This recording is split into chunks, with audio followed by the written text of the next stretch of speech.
Ever wondered why professionals wear goggles and boots when power washing? That high-pressure water isn't just cleaning. It can cause serious injury. At 2,000, 4,000 psi, a pressure washer can literally cut through skin. Always wear closed-toe shoes, safety glasses, and gloves. Keep the spray away from your body, pets, and plants. And never, ever point it at electrical outlets or people.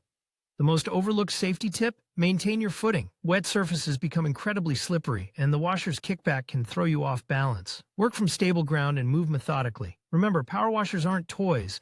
They're powerful tools that demand respect. Your weekend cleaning project isn't worth a trip to the emergency room.